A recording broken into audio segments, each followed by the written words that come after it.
Maharashtra digital या वृत्तवाहिनीवरती तुमचं सगळ्यांचं स्वागत आहे.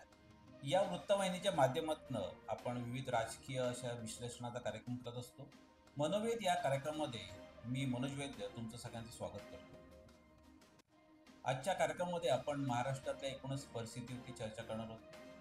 मुख्यमंत्री एकनाथ शिंदे काळजी हो, हे ताप आल्यामुळे दरे या गावी त्यांच्या थांबले होते, परंतु त्यांचा ताप उतरला आणि एकूणच भाजपला झालेला मनस्ताप हा सुद्धा कमी झाला असेल आणि ते आतापर्यंत पोचले असतील. हा कार्यक्रम करेपर्यंत त्यांचं हेलिकॉप्टर लँड होणार आहे ठाण्याला आणि महायुतीची पण मीटिंग होईल असं एकूणच चित्र आहे. परंतु एकनाथ शिंदे यांनी जे काही सूर लावून धरला आणि जे काय तणावाचं वातावरण निर्माण केलं,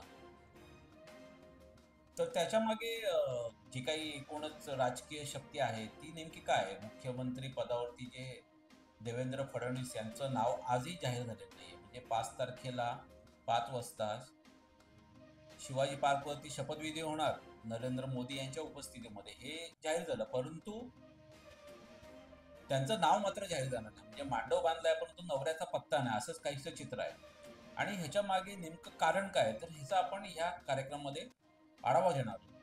तर छोटंसं एक निरीक्षण मी तुम्हाला सांगतो की तुम्ही जर निवडणुकीच्या ज्या जाहिराती होत्या त्या जर पाहिल्या, तर भारतीय जनता पक्षाची अधिकृत जाहिरात ज्याच्या देवेंद्र फडणवीस नेतृत्व म्हणून दाखवत होते, त्या जाहिरातीमध्ये अमित शहा यांचा फोटो नसायचा. नड्डा असायचे, सगळे असायचे, म्हणजे कोणी जे काही प्रोटोकॉलनुसार असायचे, परंतु अमित शहा हे यांचा फोटो नसायचा. त्याच वेळेला दुसरी विसंगती अशी की मुख्यमंत्री एकनाथ शिंदे ज्यांचा शिवसेना हा अधिकृत पक्ष त्यांना दिला गेलेला आहे, त्यांच्या ज्या अधिकृत जाहिराती पक्षाच्या वतीने जाहीर व्हायच्या त्याच्यामध्ये अमित शहा यांचा फोटो असायचा. म्हणजे नरेंद्र मोदी वगैरे सगळ्यांचे असायचे, परंतु अमित शहा यांचा फोटो असायचा. तर हे जे काही बारीकसं असं एक निरीक्षण आहे त्यातनं तुमच्या लक्षात येईल की जे अंतर्गत कुरघोडीचं राजकारण चाललेलं आहे. तुम्हाला जर माहिती सांगतो की आकार पटेल म्हणून गुजरातचे एक ज्येष्ठ पत्रकार आहेत, तर त्यांनी एकदा एका टीव्हीवरती मुलाखतीत, मी नेहमी उदाहरण देतो कारण की मी स्वतः ती मुलाखत पाहिली होती ज्यावेळेस नरेंद्र मोदी यांचा उदय झाला होता 2014ला. तर त्यावेळेस थोडीशी माध्यमं अशी मोकळीक होती त्यांना बोलायची. तर त्यावेळेस आकार पटेल यांनी सांगितलं की नरेंद्र मोदी यांना त्यांच्या समोर दोनच ते एखाद्या व्यक्तीला बघतात, दोनच त्यांच्या पुढे वर्ग आहे. एक तर तो गुलाम असला पाहिजे किंवा शत्रू असला पाहिजे. त्यांच्यामध्ये समर्थक सहकारी ही कॅटेगरी नाहीये त्यांच्याकडे. अमित शहा आणि नरेंद्र मोदी यांची शैलीच अशी आहे की तुम्ही एकतर गुलाम व्हा नाहीतर मग त्यांचे शत्रू असतात.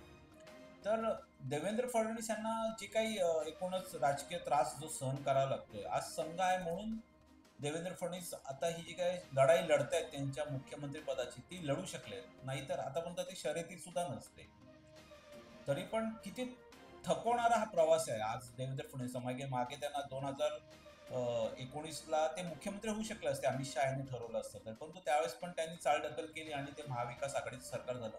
महाविकास आघाडीचं सरकार पडल्यानंतर त्यांना टीव्हीवरून सांगितलं तुम्ही उपमुख्यमंत्री व्हा, आणि खरोखर देवेंद्र फडणवीस यांचं एकूणच जी काही प्रतिमा तयार केली त्याच्यामध्ये खरंच त्यांचा हात किती आहे आणि अमित शहा यांचा किती सहभाग आहे हा एक संशोधनाचा विषय आहे. परंतु मुख्यमंत्री एकनाथ शिंदे आज काळजीवाहू मुख्यमंत्री एकनाथ शिंदे जे काही तणाव निर्माण करतायत त्याच्यामागे मला असं वाटतं की हे अमित शहा यांचं एक हे असेल, म्हणजे त्यांना समर्थन असल्याशिवाय ते इतकं ताणून धरत नाही. आणि मला वाटतं जर मुख्यमंत्री देवेंद्र फडणवीस जरी होणार असतील तरी पण त्यांना पॅरलल एकनाथ शिंदे असतील अशी अमित शहा यांची नक्कीच योजना असेल. त्याच्याशिवाय हे जे काही राजकीय नाट्य 10 दिवस संपूर्ण महाराष्ट्राला वेठीला धरलं गेलंय, तर ते का धरलं गेलंय याचं आपण ह्या व्हिडिओमधनं विश्लेषण करणार आहोत.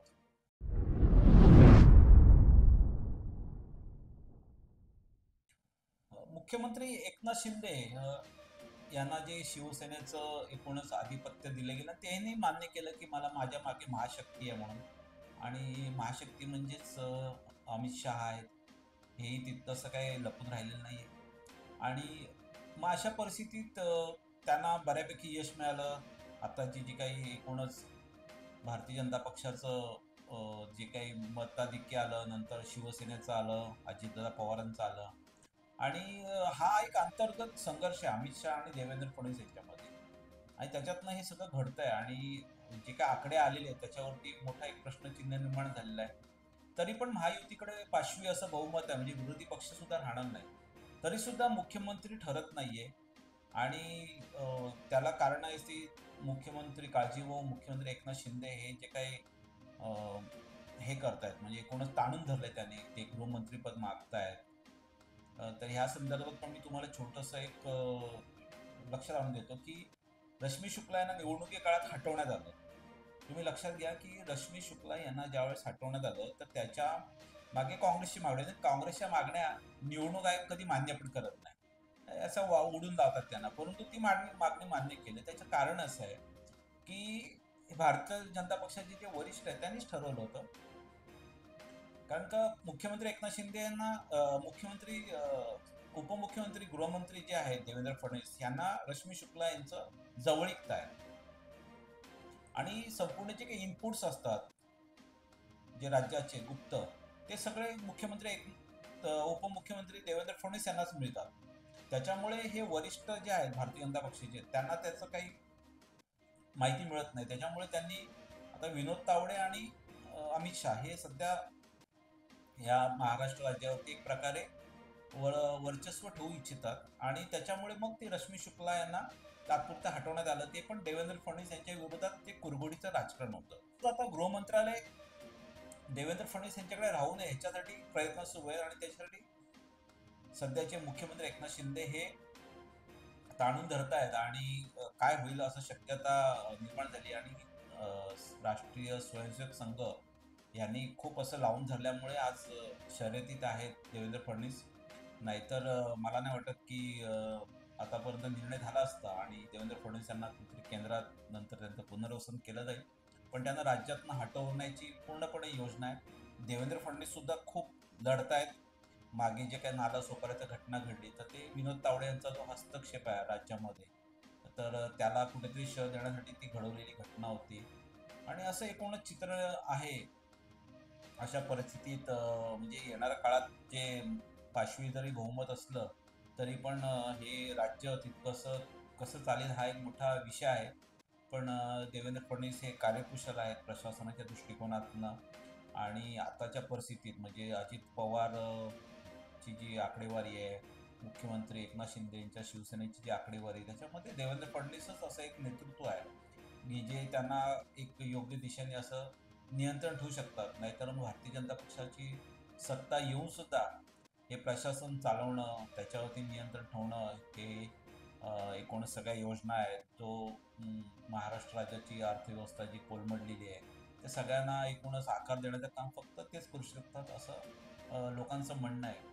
तर ह्या परिस्थितीमध्ये अमित शहाना मुख्यमंत्री पदावरती देवेंद्र फडणवीस यांना का बघायचं नाही, तर त्याच्या मागचं कारण आहे की 2029ला पंतप्रधान पदावरती अमित शहा यांचं लक्ष आहे आणि अशा पद्धतीचं नेतृत्व असतं अमित शहा सारख्यांचं तर ते खूप लांबपर्यंत बघत असतात आणि जर उद्या भविष्यात जर काय आव्हान देऊ शकेल तर त्या आव्हानात देणाऱ्यामध्ये जे काही 5-6 नावं आहेत देश पातळीवरती, त्याच्यामध्ये देवेंद्र फडणवीस यांचं नाव आहे. त्याच्यामुळे सतत देवेंद्र फडणवीस यांना डॅमेज करत असतात आणि कुठेही ते कुठे आसपास येऊ नये पंतप्रधानच्या शर्यतीमध्ये आणि संघाचे कॅन्डिडेट ठरू नये पंतप्रधान पदाचे, यासाठी प्रयत्न करतात. आणि तुम्हाला असं वाटत असेल की मोदी शहा हे संघाचं ऐकून मग संघाचं नियंत्रण असतं वगैरे, असं काही नाही. ते आता बऱ्यापैकी निर्डावलेले नेते झालेले आहेत. त्यांच्या पुढे सगळं म्हणजे अंबानी अदानी सारखे मोठे उद्योजक त्यांच्या बरोबर आहे, सत्ता त्यांच्या हातात आहे, सगळी यंत्रणा त्यांच्या हातात आहे आणि संघ सुद्धा जरी बलाढ्य असला तरी पण या दोन संघ सेवकांपुढे तितकंसं त्यांचं चालत नाही. आता 10 दिवसात दिसलेलंच आहे. मागच्या लोकसभेत पण नड्डा म्हणाले की आम्हाला त्यांची गरज नाही. तर तो एक सुप्त संघर्ष आहे. तर ह्या सगळ्या गोष्टी आहेत त्या काही माध्यमांमध्ये तितक्याशा येत नाहीत, परंतु सामान्य लोकांना कळावं म्हणून आपण ही भूमिका इथे मांडतोय. तर अशा पद्धतीचे काही व्हिडिओ असतील ते बघण्यासाठी तुम्ही आपला महाराष्ट्र डिजिटल हे सबस्क्राईब करा आणि तुम्हाला जर काही ह्याच्यामध्ये सूचना असतील तर कमेंट बॉक्समध्ये नक्की लिहा. धन्यवाद.